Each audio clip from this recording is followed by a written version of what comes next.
Valentine's Day soon approaches us, and we might be getting a sports-themed essence soon. For more news like this, stick around for this week's episode of This Week in Identity 5. Welcome everyone to another episode of This Week in Identity 5. We've had a lot of stuff happen over the last week and still occurring today even. It's kind of crazy. So let's get straight into what we got last week because we had a ton of stuff happen last week. One of the main things that we had last week, and also the release of this video today as well and yesterday, was that we had the Chinese New Year event that is still going to continue for quite a while left, I believe. We got all the new Chinese New Year events where you can access the plaza and do different things like collecting those guitars or whatever they're called to get currency to be able to unlock the A tier unlock card of any skin that you want as long as it's not limited.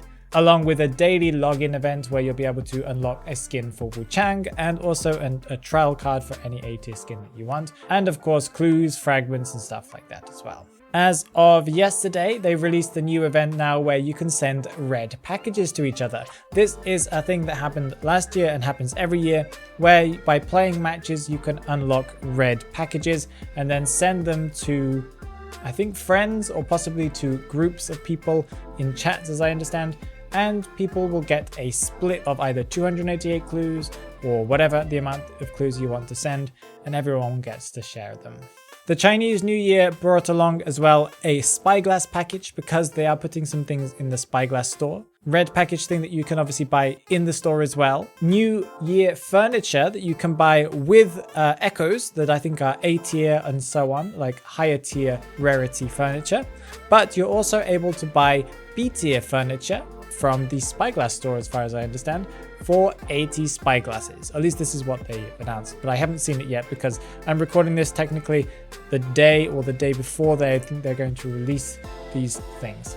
They're going to release a Chinese New Year Echo package as well. That means, multiple ones. You'll be able to buy Echoes at a discount, I believe. Of course, we're also getting the Chinese New Year Priestess skin that is an S tier skin and an S tier accessory that should be coming out February 1st. It should be the release of this video. This skin is a very nice skin and I'm not sure who's going to buy them, but I want to see what the S tier accessory does because I haven't seen what that effect does. I'm assuming it will change the portal effects or something else. I'm not completely sure. Oh, how can I forget? They're also introducing another package along with the spyglass package. You will also be able to get the premium Chinese New Year clue package that will give you 4,880 clues. That is a lot. And I believe it costs 500 and something echoes.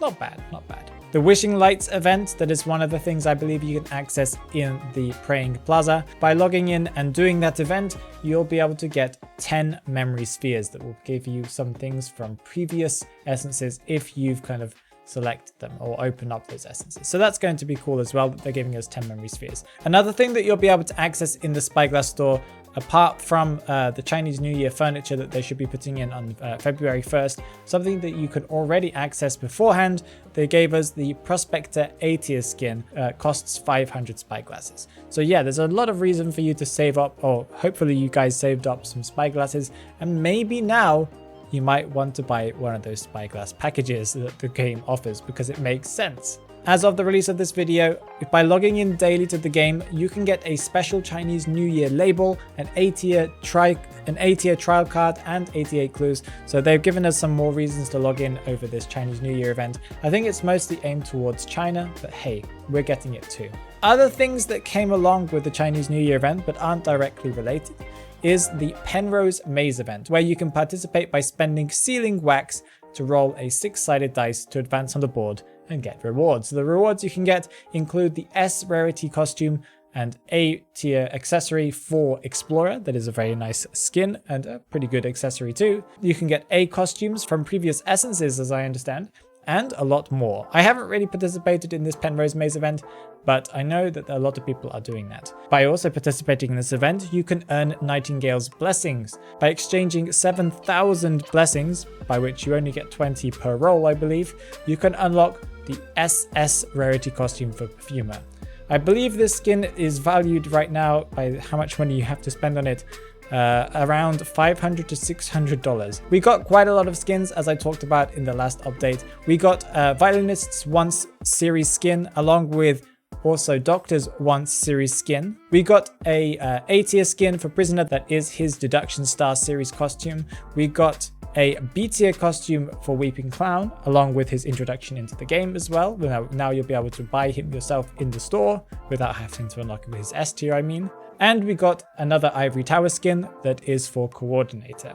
Something else that's happening as of the release of this video, we also have Priestess's birthday that is today. Happy birthday, Priestess. We got a couple of adjustments to the game itself.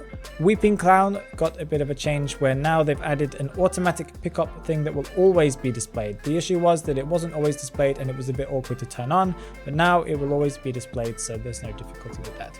Also, his rocket speed boost that I believe when he explodes it and there are survivors nearby will only happen once per match, as far as I understand. Very interesting. They've apparently changed Duos, Blackjack, Tarot and Chasing Shadows opening time till 8 o'clock and 9 o'clock PM server time. I'm not sure what it was originally, but that's been changed. I'm not sure if that's a good thing or a bad thing. I believe it was open for longer, but not sure.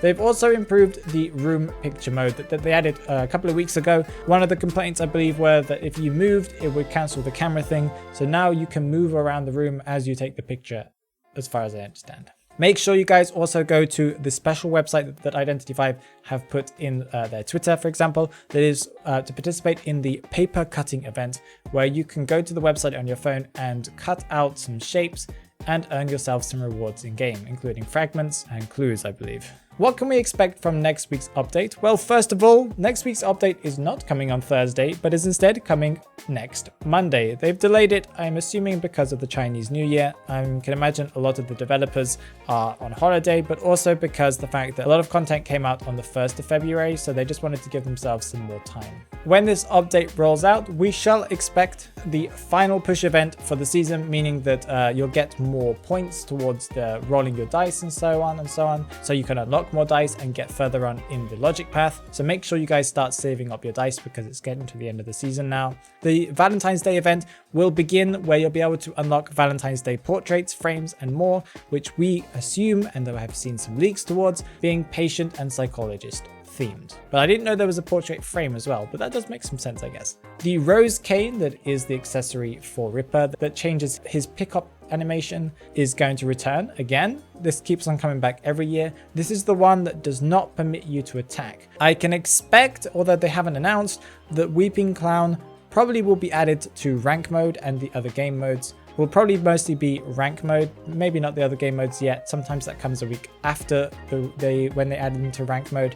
And the continuation of Chinese New Year events will continue, I think, until at least the 14th or 15th, or possibly even until the 20th of February. So that's going to be interesting. As for some leaks and some rumors, there have been some rumors that the next essence that we're going to get is going to be Winter Olympic themed. This is because China is apparently having their Winter Olympics right now, or is about to begin at least. And there have been some rumors that this is going to be this is going to coincide with this event. At least maybe it's not this essence, but it could be the following one. Something that we might see in our server, but we're not completely sure yet, is they have announced that there's a Wolves, that is a competitive team in China, pet that's going to be added, at least to the Chinese server. Maybe this will be added to ours, but who knows? These kind of pets for teams that we don't get to see. It is a cool looking pet, and it would be really cool if we could get something for our teams, maybe one for B4U, but I'm not completely sure. But this would be a lot of fun to have in our server. At least it would give us another pet.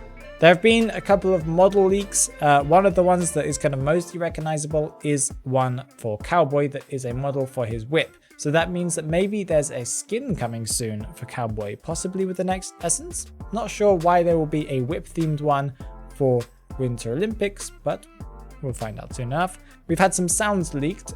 Some of them point towards them being for Poloon, and they sound like they're going to be maybe waiting rooms, or when you're waiting for a match related. So maybe he's going to get some kind of standby motion thing. That would be kind of cool too. Moving on to the Talk in the Manor, where I answer some of the comments that you guys left on my recent video, and you guys left some very interesting comments, I must say. Geisha Marry Me says, Golden Cave is neither survivor-sided or hunter-sided. It's a pain for both factions. Yes, I have heard a lot of people complain as soon as they get Golden Cave. And yeah, I also agree that when I see Golden Cave pop up when I'm doing custom matches, I'm like, oh, this is going to be not the best match for me. This is because this map is very awkward and sometimes it just goes very well for you if either side, and sometimes it goes completely wrong for you as well. I must say it does feel like it's more survivor-sided due to the fact that there are 3 different levels, so survivors have a much easier time hiding because there is no tinnitus even if you're directly below them. But the map does need to be reworked. They could possibly completely eliminate the bottom floor and just have 2 floors. That would make it much better. Cypher Bay says, I'm surprised Chinatown was voted survivor-sided. I think it's balanced. Yeah, I was also surprised. As I said in the video, I agree with you, Cypher Bay. It feels like Chinatown is quite a balanced map, but I can understand why maybe some people are having some difficulty with it. Maybe it's stronger in lower tiers because of the strong big walls that block you from seeing other survivors. Maybe it's just the verticality, the loopability, if that's a word, of those vertical areas. But I'm not completely sure. It does feel like quite a balanced map. I think it does depend a lot on the different survivors that you take and the hunters that you take as well. Dragon with an X instead of an O says, it's so annoying to be honest. This is in reference to the ping video that I did where I played some matches to see how long it would take for my ping to skyrocket. Of course, the very first match that I played, it skyrocketed in the first 10 seconds. But yes, I agree. It is incredibly annoying and it has been happening so often. I'm having so many issues right now where I can't even access the game at all. I would say half of the month I just cannot access the game. And half of my devices it does not work. And NetEase has announced to me before, a couple of months ago, maybe a month or so ago, there were some issues for the PC variant, but I've been having issues even with the mobile variant. I'm not completely sure what's happening with NetEase and why their game is so laggy and not working, and sometimes you just can't access it at all.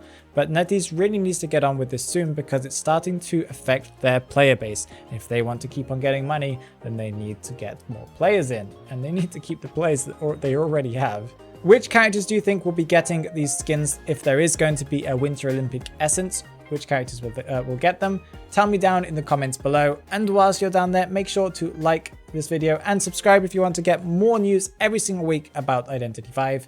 Have a great day, guys. Bye bye.